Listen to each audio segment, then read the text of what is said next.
Week 2 is in the books, and it is time for the waiver wires. Waivers. We are going to start out with running backs. Number 1 pickup this week is Tony Pollard. That is without a doubt. Absolute no-brainer.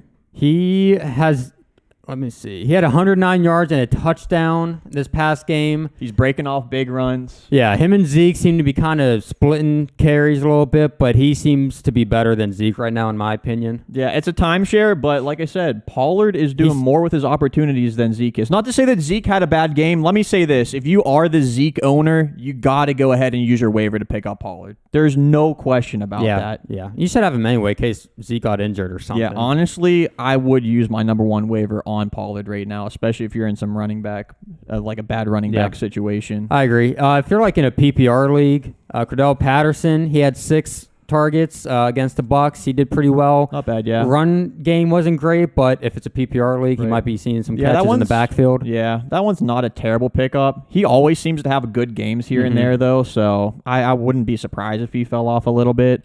J.D. McKissick's also there, PPR league. He is a receiving machine. He did it last week. Yeah, very bad Gibson first there, week, but exactly. Second week, and it kind of came towards the end there. Right, but in a PPR league, I would definitely use a waiver for him, for sure. A little bit of fab, you know what I'm saying? Yeah, and then receivers, there's a lot of options here. I wouldn't waste a waiver pickup here. I would wait to see who's available in free agency. Dude, can I say my number 1 real quick? Go ahead.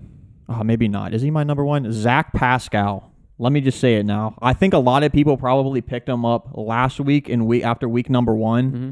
He is emerging as at worst the number 2 there behind Pittman. I think Pittman's doing pretty good. I think him and Pittman are like a 1A, 1B type of thing. I mean, he had, 18 week 1 and then 12 in week 2, fantasy points wise. Yeah. No, he's been doing pretty... he's emerging. I'm really impressed with him. He had 6 targets, only 38 yards, but he did have 6 targets, though. The one thing you got to keep in mind, though, Wentz is probably going to be out. So now you have Jacob Eason throwing to him, and that kind of really downgrades him a little bit for me. So maybe he wouldn't be my number 1 pick up a wide receiver. Like KJ Osborne a lot. Osborne, he had a huge touchdown, yeah. He did. It was a big touchdown, but I mean, they do have Justin Jefferson, Adam Thielen, but he had 9 targets the first game, 6 the last week.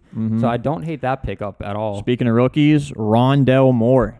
Big touchdown from Kyler. Big touchdown, yep. Dude is so fast, and another thing is like, okay, maybe he's the number 4 receiver there at best. And but now Arizona, they kind of, it's weird to say, but kind of like the Chiefs where they have so many options, you don't know. Yeah, exactly. Like you don't know who, anybody can like go off in that league. He'd be a good player to kind of store on your bench and just see what he does. If he has another big week, say this week, that could, man, then it'll be impossible to get. So And then Broncos, Tim Patrick seems to be getting more targets than Hamler. Solid weeks, yep. So...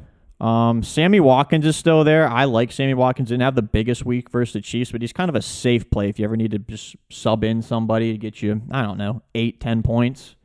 Yeah, and then one to keep an eye on is Quez Watkins. He only had 2 catches, but it was 117 yards, though. He's been getting some playing time, so keep an eye on him maybe next week, see how he does. Last player for me right now.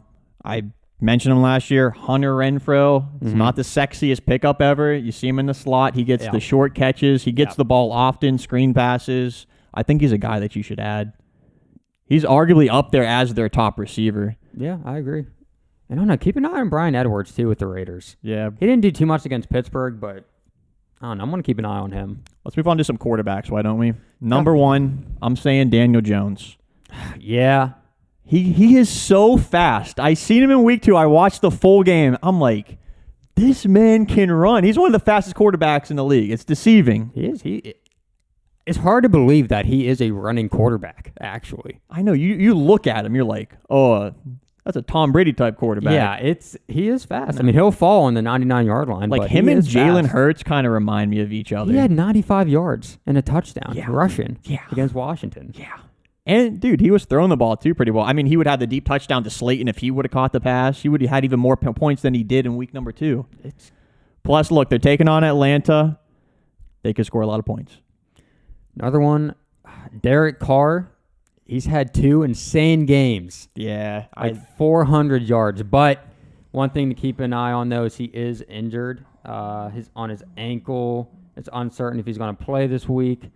but he has had insane games. He had like 30 points almost both games. Yeah, a ton of passing yards. A ton. He has to lead the league in passing yards right now. I believe he right? does. Like I he cannot had confirm that for 435 sure. and then 382. Yeah. It's insane. All right. Is there any more for quarterback, or is that probably about it? Well, keep an eye on Sam Darnold. I guess you They kinda got have weapons on that team. He's not doing bad. Yeah, I can't believe I'm going to agree with that. I'm going to agree with Keep that. an eye on him. He's not doing bad. Yeah. If you have a spot and you need a QB, Yeah. he threw for 279 and then 305 against the Saints. Sounds weird to say it, but I'm going to have to agree. Keep an eye on him. How about we move on to defenses? You want to look at tight ends? there- There's was really there no any tight ends. We looked at tight ends. There really wasn't Really too much, nothing. honestly. No. So, Yeah. we'll go to defense. Yeah. So defenses, Carolina, they had two easier matches. I mean, I guess the Saints weren't easy, but I mean, they forced turnovers a lot, and they got to Zach Wilson in week number 1. They're taking on Houston. Obviously, Houston's been able to score Yeah, points. but Tyrod Taylor's not playing now. Right. And even if he was, I would still feel comfortable starting Carolina. I would too. And then you got Arizona playing Jacksonville. That's a given. Yeah. If they're available. Oh, how long as they don't have a disappointing game. They almost disappointed me versus the Vikings. No, but it's Jacksonville, man. I feel like that's a team that looks past the easier teams a lot of times, especially Yeah. after big games. Yeah, But yeah. no, I think, if you have the Cardinals, you can pick them up. You have to start them versus Like I said, Jacksonville. Raiders against Miami. If Tua, I don't think he's going to play this Whether week. Tua's there or not, Yeah. that's a good start. Yeah. They should be able to force turnovers, get sacks. Last one, just want to mention real quick, the Buffalo Bills. They went off in week number 2. Mm-hmm. If they are here, pick them up, taking on Washington. Had a shutout. Yeah, Taylor Heineke, they had a ton of points, Mm-hmm. and they're there in quite a few leagues, so make sure you keep an eye on them. A lot of interesting pickups here. Let me know who your number 1 guy that you guys are targeting, and let me know, are you 2-0, 1-1, 0-2? If you are, God bless you. Good Trust luck. me, it ain't over yet. No, See y'all on the long next one. season. Peace.